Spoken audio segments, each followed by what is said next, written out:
Welcome to Chennai Press News Channel.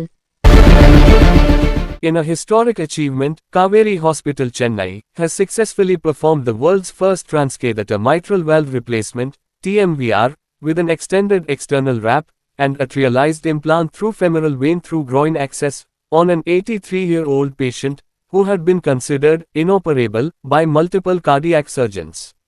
To overcome these challenges, a medical team led by Dr. Rajaram Anantharaman, senior interventional cardiologist, developed a first-of-its-kind transcatheter technique.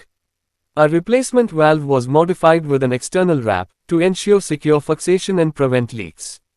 It was then implanted in a slightly higher than usual position atrialized implant for proper anchoring, preventing leak around valve, and preventing obstruction to left ventricular outflow tract. அனைவருக்கும் வணக்கம். Doctor Anantharaman, மூத்த இருதய நிபுணர், காவேரி மருத்துவமனை, Alwarpet. Doctor Arunkumar sir, மூத்த இருதய அறுவை சிகிச்சை நிபுணர். Doctor Ashiq, radiologist, and doctor Mahesh sir, medical director, and doctor Kamal and mister INR, அவங்க எல்லாம் கேத்லா பிளஸ் மை அசோசியேட். இன்னைக்கு வந்துட்டு we are going to talk about ஸ்பெசிஃபிக்காக ஒரு ப்ரொசீஜர். என்ன அப்படின்னு சொன்னாக்கா, ஹார்ட்டை பொறுத்த மட்டும் 4 வால்வ் இருக்கும்.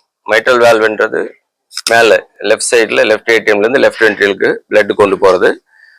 அயோட்டிக் வால்வ், அப்புறம் ரைட் சைடில் ட்ரைகஸ்பிட் அண்ட் பல்மினரி. இந்த அயோட்டிக் வால்வ் சுருக்கம் வர்றது நிறைய வயசானவங்களுக்கு. அது இப்போது ஸ்டாண்டர்ட் ப்ரொசீஜர் ஆயிடுச்சு.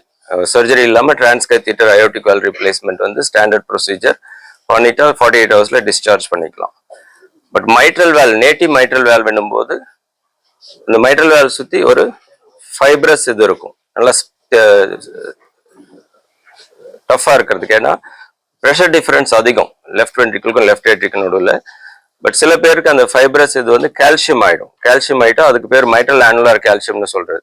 இந்த மைட்ரல் ஆனுலார் கால்சியம் வரக்குள்ள சில பேருக்கு சுருக்கம் வரும் வால்வில், சில பேருக்கு வால்வில் லீக் வரும்.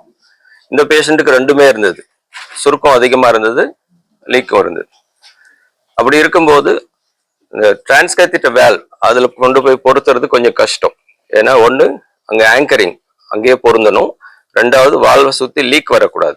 மைட்ரல் வால்வ் வந்து எலிப்டிக்கல் ஸ்ட்ரக்சர், நம்ம போடுற வால்வ் வந்து சர்க்குலர் ஸ்ட்ரக்சர். தேர்ட் திங் வந்து மைட்ரல் வால்வும் பிளட் வெளியில் போகிறது, லெஃப்ட் வென்ட்ரிகுலர் அவுட்ஃப்ளோ ட்ராக்ட்னு சொல்கிறது, அதுவும் ரொம்ப க்ளோஸ்லி அசோசியேட்டட்.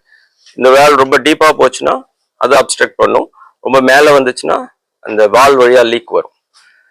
ஸோ இதுக்கு சர்ஜரி வந்து மைட்ரல் ஆனுலார் கால்சியம் சர்ஜரி வந்து ரிஸ்க் அதிகம். அதுவும் ஹெவி கால்சியம் இருக்கும்போது அந்த கால்சியம் ஃபுல்லாக எடுத்துட்டு சர்ஜரி பண்ணணும். அந்த கால்சியம் ரிமூவ் பண்ணுற மெக்கானிசமே வந்து பாடியில் ஒரு சிஸ்டமிக் இன்ஃப்ளமேஷன் கிரியேட் பண்ணும். அதுவே வந்து பேஷண்ட்டுக்கு நல்லதில்லை. ஏன்னா மார்டாலிட்டி ரேட் அப் டு 30% வரைக்கும் இருக்கு 1 மந்த்ல. டிரான்ஸ்கேத்தீட்டர் வால்வ் அசச் நார்மலாக போடுறது கஷ்டம். ஸோ ப்ரொசீஜர் இப்போ இது வரைக்கும் டெவலப் பண்ணது வந்து அதே டிரான்ஸ்கேத்தீட்டர் வால்வை ஹார்ட் ஓப்பன் பண்ணி மேலே லெஃப்ட் ரைட்டில் வந்து டைரக்ட் விஷுவலைசேஷன்ல இம்ப்ளான்ட் பண்றது தான் so far technique has been used. ரெண்டாவது அந்த வால்வை சுற்றி ஃபெல்ட்னு சொல்றது, அதை ஸ்டிச் பண்ணி அந்த சர்க்குலர் இதை எக்ஸ்பேண்ட் பண்ணும்போது மீதி இருக்கிற கேப்பை அந்த ஃபெல்ட் ஃபில் பண்ணிடும். பட் சில பேருக்கு அந்த ஹார்ட்டை ஓப்பன் பண்றதே கஷ்டம்.